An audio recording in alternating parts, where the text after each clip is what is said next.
encore dans le livre de Ruth. Livre de Ruth. C'est juste après le livre des juges. Josué, juge. Le livre de Ruth. Et on va lire au chapitre 2, à partir du verset 8. Donc, Ruth, chapitre 2, et le verset 8. On lit: Boaz dit à Ruth: Écoute, ma fille, ne va pas glaner dans un autre champ. Ne t'éloigne pas d'ici et reste avec mes servantes. Regarde où l'on moissonne dans le champ et va après elle.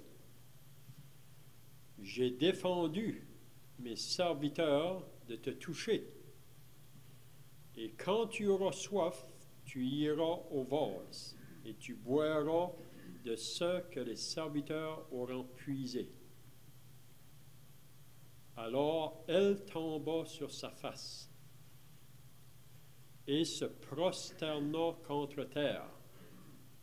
Et elle lui dit: Comment ai-je trouvé grâce à tes yeux pour que tu t'intéresses à moi qui suis une étrangère? Boaz lui répondit: On m'a rapporté tout ce que tu as fait pour ta belle-mère depuis la mort de ton mari, et comment tu as quitté ton père et ta mère et le pays de ta naissance pour aller vers un peuple que tu ne connaissais point auparavant.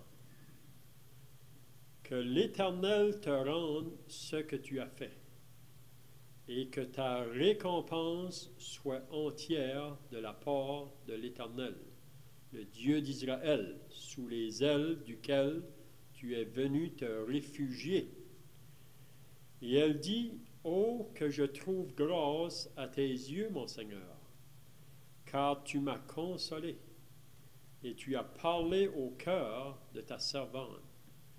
Et pourtant, je ne suis pas, moi, comme l'une de tes servantes.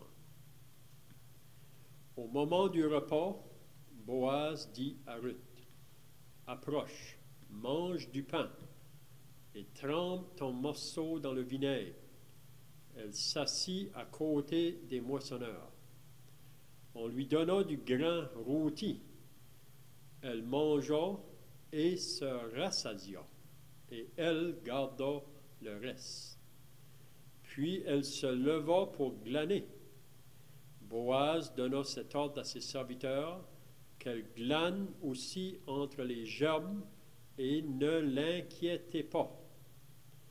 Et même vous ôterez pour elle des gerbes quelques épis, que vous la laisserez glaner sans lui faire de reproche. Elle glana dans le champ jusqu'au soir, et elle bâtit ce qu'elle avait glané. Il y eut environ un épha d'orge. Elle l'emporta et rentra dans la ville. Et sa belle-mère vit ce qu'elle avait glané. Elle sortit aussi les restes de son repas et lui donna. Sa belle-mère lui dit: Où as-tu glané aujourd'hui et où as-tu travaillé? Béni soit celui qui s'est intéressé à toi. Et Ruth fit connaître à sa belle-mère chez qui elle avait travaillé. L'homme chez qui j'ai travaillé aujourd'hui, dit-elle, s'appelle Boaz. Naomi dit à sa belle-fille: Qu'elle soit bénie de l'Éternel, qui se montre miséricordieux pour les vivants, comme il le fut pour ceux qui sont morts. Cet homme est notre parent, lui dit encore Naomi. Il est de ceux qui ont sur nous droit de rachat. Ruth la Moabite ajouta: Il m'a dit aussi: Reste avec mes serviteurs jusqu'à ce qu'il ait achevé toute ma moisson. Et Naomi dit à Ruth, sa belle-fille: Il est bon, ma fille, que tu sortes avec ses servantes et qu'on ne te rencontre pas dans un autre champ. Elle resta donc avec les servantes de Boaz pour glaner jusqu'à la fin de la moisson des orges et de la moisson du froment. Et elle demeurait avec sa belle-mère.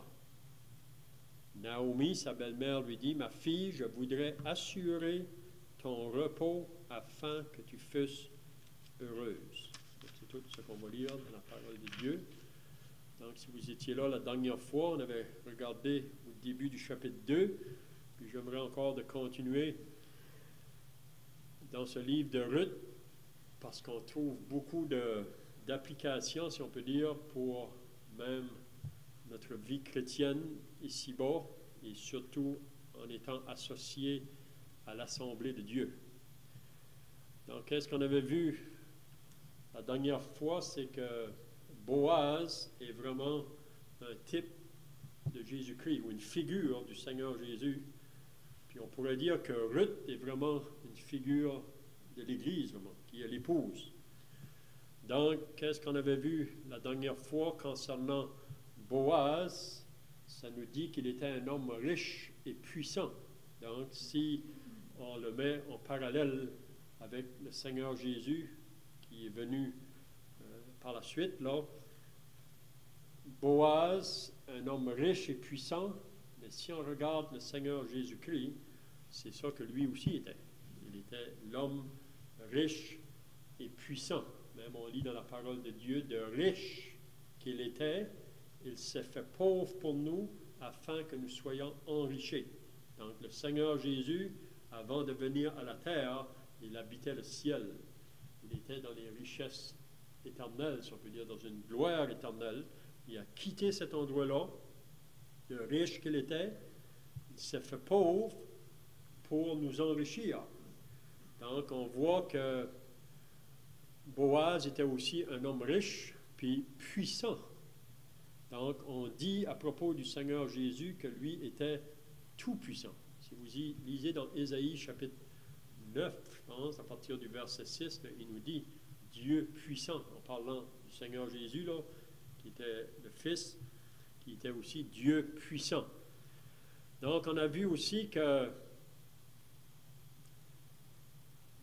Ruth et Naomi avaient un lien très fort entre eux autres. Une relation qui était très forte entre Ruth et Naomi. Naomi voulait le bien de Ruth, Ruth voulait le bien de Naomi. Donc, Naomi, c'était la belle-mère de Ruth. On peut voir qu'il y a eu un attachement très fort entre ces deux personnes-là. Puis on sait que la raison, vraiment, c'est parce qu'ils étaient associés à Dieu. Puis vous savez, si on est né de nouveau, si on est dans la famille de Dieu, on a reçu par l'Esprit l'amour que nous ne connaissions pas auparavant.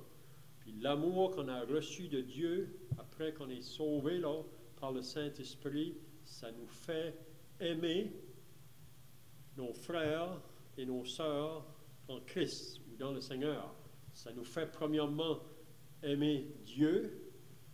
Et le désir, c'est de vouloir servir Dieu, mais aussi cet amour-là nous fait aimer ceux qui sont associés à la famille de Dieu. Vous savez, Jean nous explique ça dans son épître. Donc, même Jésus a pu dire à ses disciples, aimez-vous les uns les autres, puis c'est à cela que le monde va reconnaître que vous êtes vraiment mes disciples. Donc, on peut penser que Naomi et Ruth, quand ils sont revenus à Bethléem, donc les gens de la ville les ont remarqués tout de suite, même pour Naomi qui était revenue, elle se demandait bien peut-être comment est-ce qu'ils allaient la recevoir, mais on voit que Naomi a été restaurée. Elle est revenue, puis toute la ville était contente de la revoir. Puis on voit aussi que Ruth, la Moabite, qui était une étrangère, elle a été prête à quitter tout pour être associée avec le peuple de Dieu, avec le Dieu de Naomi, si on peut dire. Donc, on avait remarqué aussi la dernière fois qu'elle est partie tôt le matin. Donc, on peut voir dans Ruth une femme responsable, une femme vaillante, une femme vertueuse. Même c'est ça que Boaz va l'appeler. C'est vraiment une femme vertueuse, la femme qu'on trouve dans Proverbes au chapitre 31. Si vous lisez vers la fin, vous allez lire à propos de cette femme vertueuse. Donc, Ruth a réalisé sa responsabilité même de prendre soin de sa belle-mère. Naomi était une femme probablement assez âgée maintenant. Ruth était plus jeune. Donc, elle voit sa responsabilité de prendre soin. Donc, le matin, de bonne heure, elle dit à Naomi, sa belle-mère, qu'elle va aller glaner. Elle va aller travailler dans les champs pour trouver de la nourriture pour elle et pour Naomi. Mais on voit que Naomi va dire, laisse-moi, je te prie. Naomi va dire, elle répondit, va ma fille. Donc, sans savoir comment elle allait être reçue, vous savez, dans les champs, ou dans quel champ qu'elle allait se trouver, elle ne savait pas. Mais on peut voir que Ruth, pour moi, quand elle a quitté de chez elle pour s'associer avec Naomi, ça c'est un acte de foi. Vous savez, ce n'est pas un acte par la vue, c'est un acte par la foi. Donc, marcher avec Dieu, c'est une marche par la foi. Ce n'est pas par la vue. Vous savez que la chair en nous, elle, n'aime pas marcher par la foi. La chair veut marcher par la vue. Puis on a un exemple de ça avec Lot et Abraham.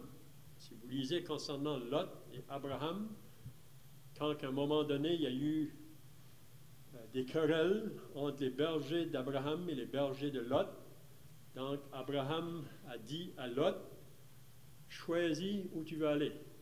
Si tu vas là, moi je vais aller là. Si tu vas là, moi je vais aller là. Puis si vous lisez concernant Lot, là, ça nous dit que Lot a levé ses yeux. Si vous lisez plus tard concernant Abraham, ça dit que l'Éternel a levé les yeux d'Abraham.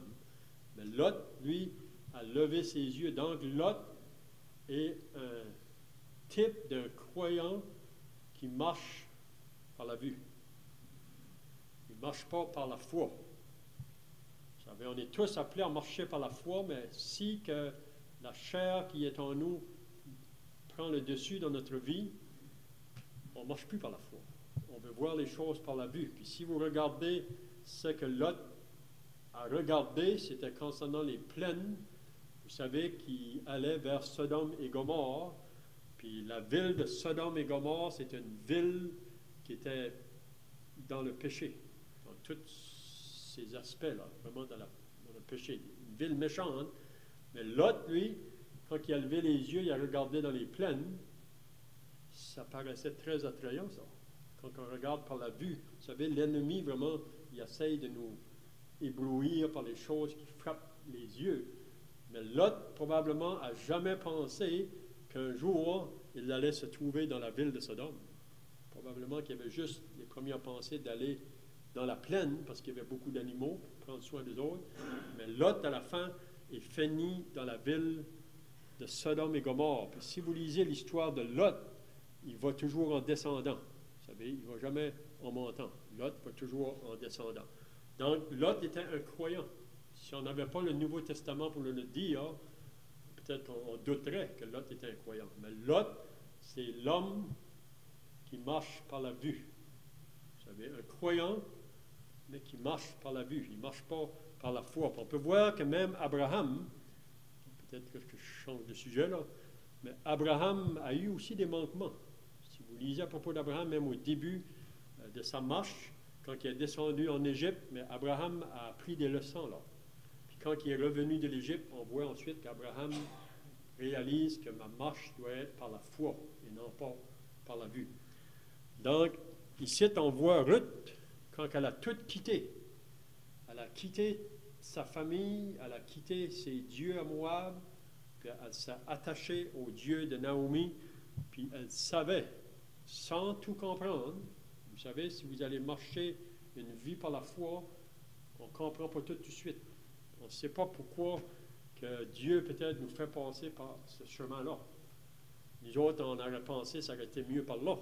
Mais le Seigneur, lui, il nous fait passer par là, parce qu'il y a une formation où il veut nous affermir davantage dans notre marche de foi. Mais elle, quand elle est partie le matin pour aller glaner, sans savoir où elle allait, ou dans le champ qu'elle allait se trouver, mais elle savait que Dieu veille sur elle, il va prendre soin d'elle. Puis, par hasard, ça dit, mais avec Dieu, il n'y a pas de hasard. Elle s'est trouvée s'est trouvée dans le champ de Boaz. Donc, Boaz qui est un type du Seigneur Jésus-Christ. Puis on peut dire que Naomi, son désir, c'était de voir Ruth qui pourrait venir rencontrer Boaz. Car pour Naomi, c'était Boaz qui était important pour Ruth. Puis ça, on pourrait dire la même chose aujourd'hui pour nous. Qu'est-ce qui est important pour nos enfants? Qu'est-ce qui est important pour nos familles? C'est qu'ils se tournent vers Jésus-Christ. Qu'ils se tournent vers le Seigneur Jésus, parce que le Seigneur Jésus est le seul qui peut amener une paix intérieure, une vie vraiment associée à la quiétude, ou au repos, à la tranquillité, qui est tout contraire à ce monde ici aujourd'hui. Donc, Naomi, qu'est-ce qui l'importait pour Ruth? C'est pas qu'elle allait avoir une bonne carrière ou elle allait avoir beaucoup de choses dans ce monde ici. Si que Naomi, Ruth est associée à Boaz, pour elle, c'est ça qui importait. Donc, ça devrait être la même chose pour nous, avec nos enfants. Qu'est-ce qui importe vraiment? C'est qu'ils soient sauvés, qu'ils soient associés au Seigneur Jésus-Christ. C'est ça vraiment qui est la chose importante. Donc, on va descendre maintenant. Donc, regardez au verset 8, on continue là. Ça, c'est après que Boaz a venu en contact avec Ruth, puis ce que ses serviteurs ont dit à propos d'elle. Donc, Boaz dit à Ruth, ici, on voit vraiment que Boaz était un homme, on dit qu'il était riche et puissant, là. On peut reconnaître un homme humble, un homme qui avait un discernement, un homme qui avait une sagesse, puis même, on va voir que Ruth, elle va ressentir ça à propos de cet homme-là. Vous savez, on peut ressentir quand on est en contact avec une personne, si c'est une personne de bien ou de mal. Peut-être pas tout de suite, mais après le temps, on peut le sentir.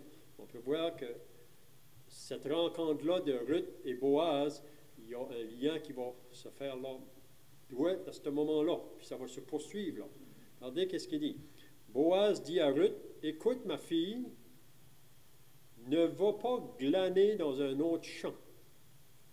Ne t'éloigne pas d'ici et reste avec mes servantes. » Donc, Boaz dit premièrement à Ruth, « Va pas glaner dans un autre champ. » Je ne sais pas si vous savez qu'est-ce que ça veut dire glaner. Mais glaner, c'est simplement aller ramasser. Elle allait là dans le champ pour ramasser ou glaner le reste qui tombait pour se nourrir elle, puis aussi sa belle-mère. Mais là, Boaz va dire à Ruth, puis on pourrait penser que ça aurait dû être toute une parole de, comment je dirais, de réconfort pour Ruth. Toute une parole de consolation pour Ruth. Parce qu'elle était dans une place étrangère, puis vous savez que dans le monde aujourd'hui, il y a tellement de barrières, de racisme, que quand un étranger vient, on veut plutôt le chasser. Et ici, on voit que Ruth, qui était une étrangère, quand elle est venue dans le champ de Boaz, puis qu'il l'a bien accepté, si on peut dire, il l'a reçu. Ça, c'était vraiment un portrait du Seigneur Jésus. Le Seigneur Jésus a brisé toutes les barrières. Vous savez, quand il arrivait à cette femme samaritaine, c'est lui qui a parlé le premier à la femme samaritaine. Donc, il dit, « Va pas dans un autre champ pour glaner. » Donc, ici, le champ, on peut le représenter comme la parole de Dieu ou le représenter comme l'assemblée de Dieu. Vous savez? Donc, il dit, « Va pas glaner dans un autre champ. » Il y a beaucoup d'autres champs autour, mais Ruth reste ici avec mes servantes. Donc, on pourrait l'appliquer ça à l'assemblée de Dieu, que là où 2 ou 3 sont réunis en mon nom, je suis là au milieu d'eux. Puis vraiment, selon le Nouveau Testament, il y a juste une place où que Dieu a mis son nom. C'est là où 2 ou 3 sont réunis en mon nom, c'est-à-dire réunis sous mon autorité. Ça veut dire que là, choses se font comme l'enseignement nous donne dans le Nouveau Testament. Donc, on n'a pas besoin d'aller ailleurs. Vous savez, on vit dans un monde aujourd'hui où on aime de sauter ici et là. On n'est jamais tranquille, si on peut dire, où on pense que c'est toujours meilleur ailleurs. Vous savez, j'ai entendu dire dernièrement que parfois, si ce n'est pas le Seigneur qui nous attire, vous savez, on peut être attiré par d'autres choses. On peut être attiré par un certain personnage. Vous savez, à Corinthe, le problème à Corinthe, c'est qu'on faisait du favoritisme avec les serviteurs de Dieu. On disait, moi je suis de Paul, l'autre, moi je suis d'Apollos, l'autre de Pierre. Même il y en a qui disaient, nous on est de Christ. Mais ça, c'est pas avoir les yeux tournés à la bonne endroit. Vous savez. Donc, si on a les yeux tournés en dehors de Jésus, puis on tourne sur les serviteurs de Dieu, ou même, peut-être on pense, si j'irais là, ça serait meilleur, hein? Mais un moment ou l'autre, vous allez connaître de la déception. Si vous avez les yeux sur l'homme, ou sur même un certain lieu, peut-être que vous pensez qu'il serait meilleur. C'est toujours, on dit des fois que c'est toujours plus vert dans le champ de l'autre. Vous savez, puis les brebis ont cette tendance-là. Le grand travail pour un berger, là, c'est de maintenir les brebis dans le champ où il les a apportées, parce que la brebis veut toujours aller ailleurs. Donc ici, Boaz va dire à Ruth, reste ici, Ruth, dans mon champ. Ne cherche pas ailleurs. Puis vraiment, en étant avec Boaz, on n'a pas besoin d'aller ailleurs. Vous savez, une chose que je dis souvent, que la vie chrétienne, pour moi, c'est la plus belle vie à vivre. Vous savez pourquoi? Parce qu'on a une chose à vivre pour. On vit dans un monde aujourd'hui où que l'homme n'est jamais rassasié. Il court après ça, toujours en train de courir pour essayer de satisfaire son vide intérieur. Mais nous, comme chrétiens, en ayant le Seigneur Jésus, on n'a pas besoin de plus que ça. Il nous rassasie, il nous satisfait. Donc, si elle est là, dans le champ de Boaz, tout le nécessaire va être pour elle. Regardez qu'est-ce qu'il dit après. Ne t'éloigne pas d'ici et reste avec mes servantes. Donc, Ruth, reste avec mes servantes. Tu vas être en sécurité là. Donc, ça veut dire que la compagnie avec laquelle on se tient, c'est ça qui va être une grosse influence sur nous autres. Vous savez, 1 Corinthiens nous dit que les mauvaises compagnies corrompent les bonnes mœurs. Donc, pour Boaz, il dit à Ruth, si tu veux être bien, Ruth, protégée, reste avec mes servantes. Donc, on pourrait dire que les servantes de Boaz étaient vraiment un témoignage qui allait garder Ruth près de Boaz. Vous savez que ce n'est pas avec tous les chrétiens qu'on peut marcher ensemble. Vous savez, Abraham ne pouvait pas marcher avec Lot, parce que Lot avait les yeux, il marchait par la vue, tandis qu'Abraham marchait par la foi. On peut voir ça, là. Si vous lisez l'histoire d'Abraham, vous allez reconnaître ça. Donc, ensuite, il dit, regarde où l'on moissonne dans le champ et va après elle. Donc, ça veut dire que les servantes de Boaz vont être une influence pour Ruth, vous savez, dans le champ. On pourrait dire que dans l'assemblée de Dieu, il y a des frères et des sœurs qui peuvent être une influence pour vous autres. Une influence de bien. Vous savez, une influence qui va vous faire grandir dans votre vie spirituelle, qui va vous amener un bienfait. Parce que ce n'est pas toutes les personnes, même qui se disent chrétiens, qui vont être une bonne influence sur nous. Si on avait suivi Lot, on n'allait pas dans le bon chemin, même s'il était un chrétien. Vous savez, mais c'est regarder des hommes comme Abraham, pas des hommes qui n'ont pas de manquement. Vous savez, vous n'en trouverez pas des hommes qui n'ont pas de manquement. On a tous des manquements, mais en général, la marche d'Abraham était une marche par la foi. Il était vraiment un bon exemple. Même Paul disait, soyez mes imitateurs comme moi je le suis de Christ. Puis même Paul pouvait dire, marchez en regardant les autres qui marchent. Vous savez, il y avait des personnes qui étaient vraiment des exemples. Donc, les servantes, regarde où l'on moissonne dans le champ et va après elles. Donc, suis ces personnes-là. Donc, suivez des personnes qui vont être une bonne influence sur vous autres. Vous savez, même la jeunesse, ou même si on est plus vieux, c'est chercher des personnes qui vont nous amener un bienfait, qui vont nous garder près du Seigneur et non pas nous éloigner du Seigneur. Regardez ce qu'il dit après. J'ai défendu à mes serviteurs de te toucher. Dans le chant, Boaz défend les serviteurs de la toucher.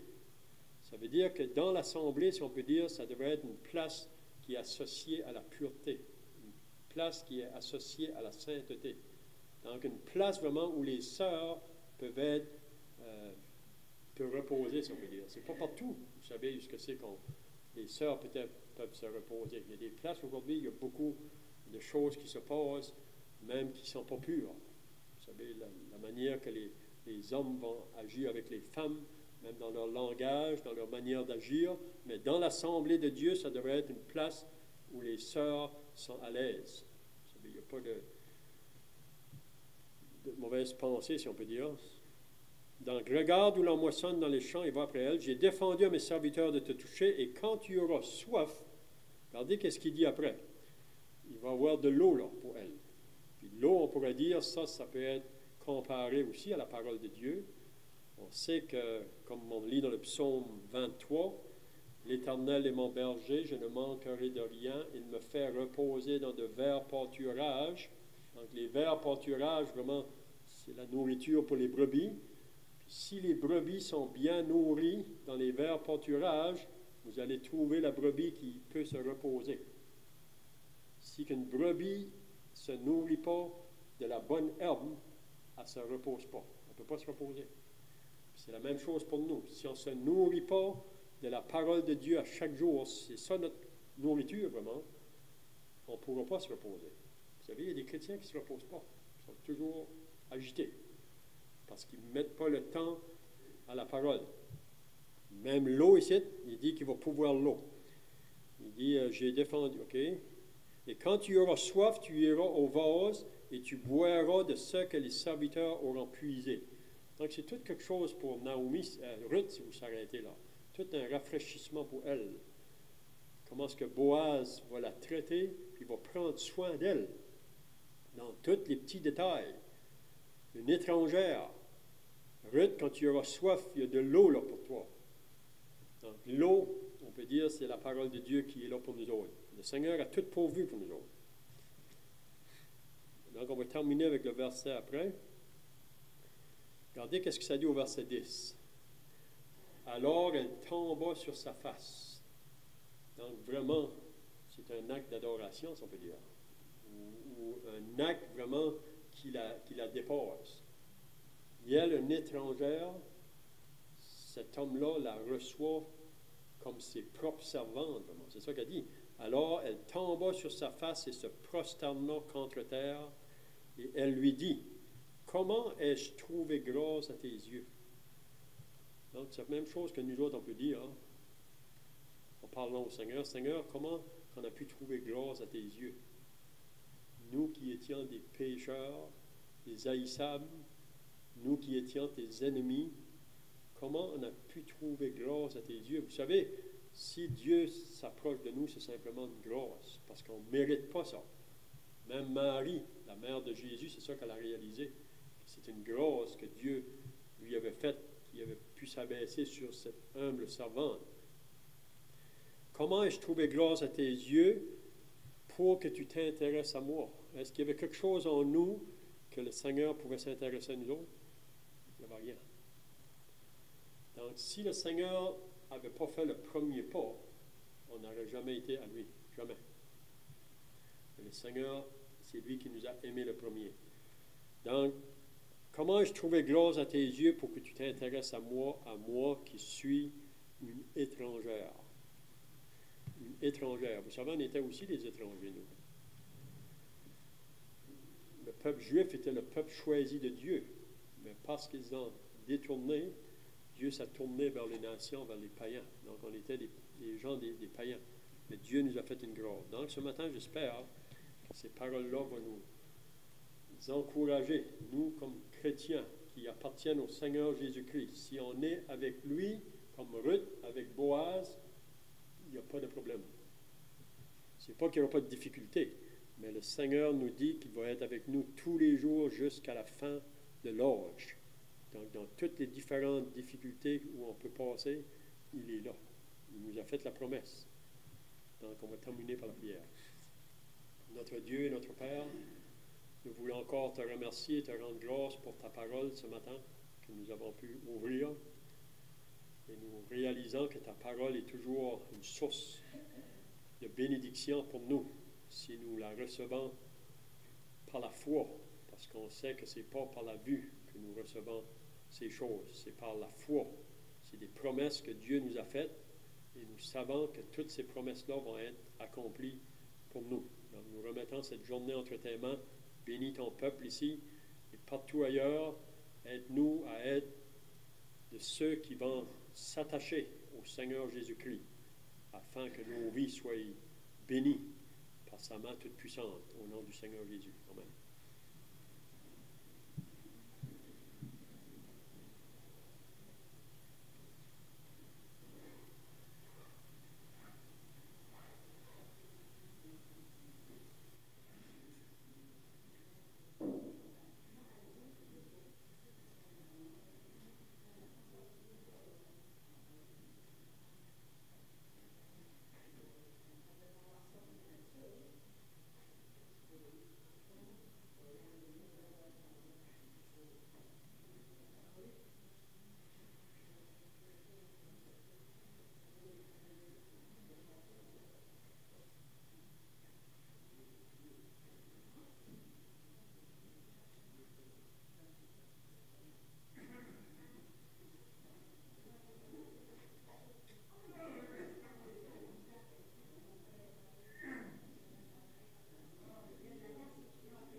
De la déception.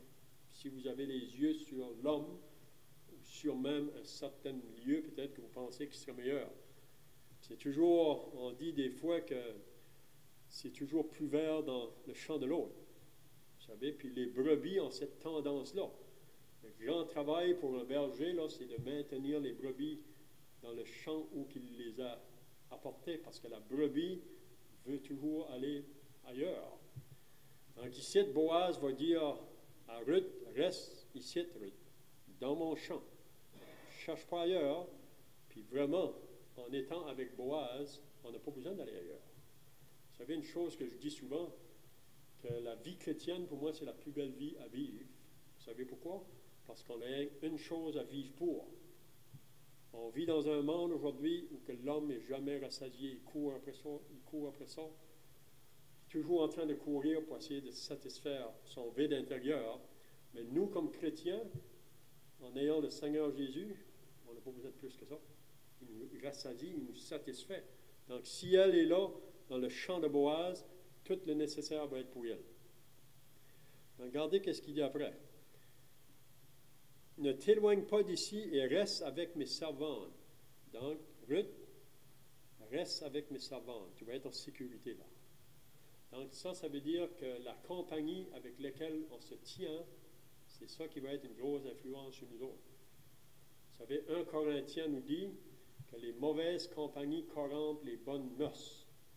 Donc, pour Boaz, il dit à Ruth, si tu veux être bien, Ruth, protégée, reste avec mes servantes. Donc, on pourrait dire que les servantes de Boaz étaient vraiment un témoignage qui allait garder Ruth près de Boaz. Vous savez que ce n'est pas avec tous les chrétiens qu'on peut marcher ensemble. Vous savez, Abraham ne pouvait pas marcher avec Lot, parce que Lot avait les yeux et marchait par la vue, tandis qu'Abraham marchait par la foi.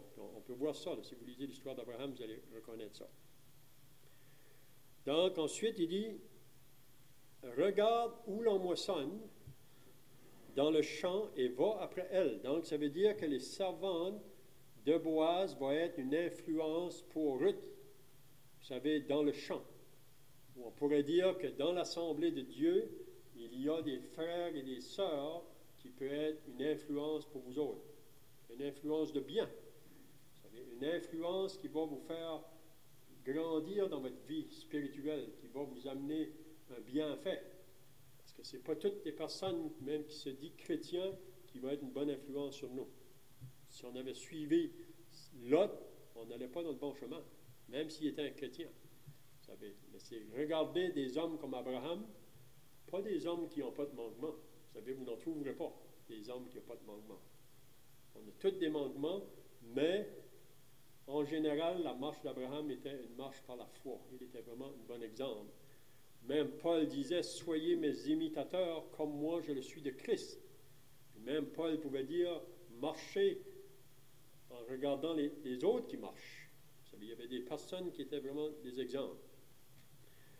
Donc, les servantes, regarde où l'on moissonne dans le champ et va après elle. Donc, suis ces personnes-là. Donc, suivez des personnes qui vont être une bonne influence sur vous autres. Vous savez, même la jeunesse, ou même si on est plus vieux, c'est chercher des personnes qui vont nous amener un bienfait, qui vont nous garder près du Seigneur et non pas nous éloigner du Seigneur. Regardez ce qu'il dit après. J'ai défendu à mes serviteurs de te toucher. Donc, dans le champ, Boaz défend les serviteurs de la toucher. Ça veut dire que dans l'assemblée, si on peut dire, ça devrait être une place qui est associée à la pureté, une place qui est associée à la sainteté. Donc, une place vraiment où les sœurs peuvent reposer, si on peut dire. C'est pas partout, vous savez, ce que c'est qu'on les sœurs peut-être peuvent se reposer. Il y a des places aujourd'hui, il y a beaucoup de choses qui se passent, même qui ne sont pas pures. Vous savez, la manière que les hommes vont agir avec les femmes, même dans leur langage, dans leur manière d'agir, mais dans l'assemblée de Dieu, ça devrait être une place où les sœurs sont à l'aise. Vous savez, il n'y a pas de mauvaise pensée, si on peut dire. Donc, regarde où l'on moissonne dans les champs et va après elle. J'ai défendu à mes serviteurs de te toucher, et quand tu auras soif, regardez qu'est-ce qu'il dit après. Il va y avoir de l'eau là pour elle. Puis l'eau, on pourrait dire, ça peut être comparé aussi à la parole de Dieu. On sait que, comme on lit dans le psaume 23, l'Éternel est mon berger, je ne manquerai de rien. Il me fait reposer dans de verts pâturages. Donc, les verts pâturages, vraiment, c'est la nourriture pour les brebis. Puis, si les brebis sont bien nourries dans les verts pâturages, vous allez trouver la brebis qui peut se reposer. Si une brebis ne se nourrit pas de la bonne herbe, elle ne se repose pas. Elle ne peut pas se reposer. C'est la même chose pour nous. Si on ne se nourrit pas de la parole de Dieu à chaque jour, c'est ça notre nourriture vraiment, on ne pourra pas se reposer. Vous savez, il y a des chrétiens qui ne se reposent pas. Ils sont toujours agités parce qu'ils ne mettent pas le temps à la parole. Même l'eau ici, il dit qu'il va pouvoir l'eau. Il dit, j'ai défendu, OK? Et quand tu auras soif, tu iras au vase et tu boiras de ce que les serviteurs auront puisé. Donc, c'est tout quelque chose pour Naomi, Ruth, si vous s'arrêtez là. Tout un rafraîchissement pour elle. Comment est-ce que Boaz va la traiter, puis va prendre soin d'elle dans tous les petits détails. Une étrangère. Ruth, quand tu auras soif, il y a de l'eau là pour toi. Donc, l'eau, on peut dire, c'est la parole de Dieu qui est là pour nous autres. Le Seigneur a tout pourvu pour nous autres. Donc, on va terminer avec le verset après. Regardez qu'est-ce que ça dit au verset 10. Alors, elle tomba sur sa face. Donc, vraiment, c'est un acte d'adoration, si on peut dire. Ou un acte vraiment qui la dépasse. Et elle, une étrangère, cet homme-là la reçoit comme ses propres servantes. Vraiment. C'est ça qu'elle dit. Alors, elle tomba sur sa face et se prosterna contre terre. Et elle lui dit, « Comment ai-je trouvé grâce à tes yeux? » Donc, c'est la même chose que nous autres, on peut dire. Hein? En parlant au Seigneur, « Seigneur, comment on a pu trouver grâce à tes yeux? » Nous qui étions des pécheurs, des haïssables, nous qui étions tes ennemis, comment on a pu trouver grâce à tes yeux? Vous savez, si Dieu s'approche de nous, c'est simplement une grâce, parce qu'on ne mérite pas ça. Même Marie, la mère de Jésus, c'est ça qu'elle a réalisé. C'est une grâce que Dieu lui avait faite, qui avait pu s'abaisser sur cette humble servante. Comment ai-je trouvé grâce à tes yeux pour que tu t'intéresses à moi? Est-ce qu'il y avait quelque chose en nous que le Seigneur pouvait s'intéresser à nous autres? Il n'y avait rien. Donc, si le Seigneur n'avait pas fait le premier pas, on n'aurait jamais été à lui. Jamais. Et le Seigneur, c'est lui qui nous a aimés le premier. Donc, comment ai-je trouvé grâce à tes yeux pour que tu t'intéresses à moi qui suis une étrangère? Une étrangère. Vous savez, on était aussi des étrangers, nous. Le peuple juif était le peuple choisi de Dieu. Mais parce qu'ils ont détourné, Dieu s'est tourné vers les nations, vers les païens. Donc, on était des gens des païens. Mais Dieu nous a fait une grâce. Donc, ce matin, j'espère que ces paroles-là vont nous encourager, nous, comme chrétiens qui appartiennent au Seigneur Jésus-Christ. Si on est avec lui, comme Ruth, avec Boaz, il n'y a pas de problème. Ce n'est pas qu'il n'y aura pas de difficulté, mais le Seigneur nous dit qu'il va être avec nous tous les jours jusqu'à la fin de l'âge. Donc, dans toutes les différentes difficultés où on peut passer, il est là. Il nous a fait la promesse. Donc, on va terminer par la prière. Notre Dieu et notre Père, nous voulons encore te remercier et te rendre grâce pour ta parole ce matin que nous avons pu ouvrir. Et nous réalisons que ta parole est toujours une source de bénédiction pour nous si nous la recevons par la foi, parce qu'on sait que ce n'est pas par la vue que nous recevons ces choses, c'est par la foi. C'est des promesses que Dieu nous a faites et nous savons que toutes ces promesses-là vont être accomplies pour nous. Donc nous remettons cette journée entre tes mains. Bénis ton peuple ici et partout ailleurs. Aide-nous à être de ceux qui vont s'attacher au Seigneur Jésus-Christ afin que nos vies soient bénies par sa main toute puissante au nom du Seigneur Jésus. Amen.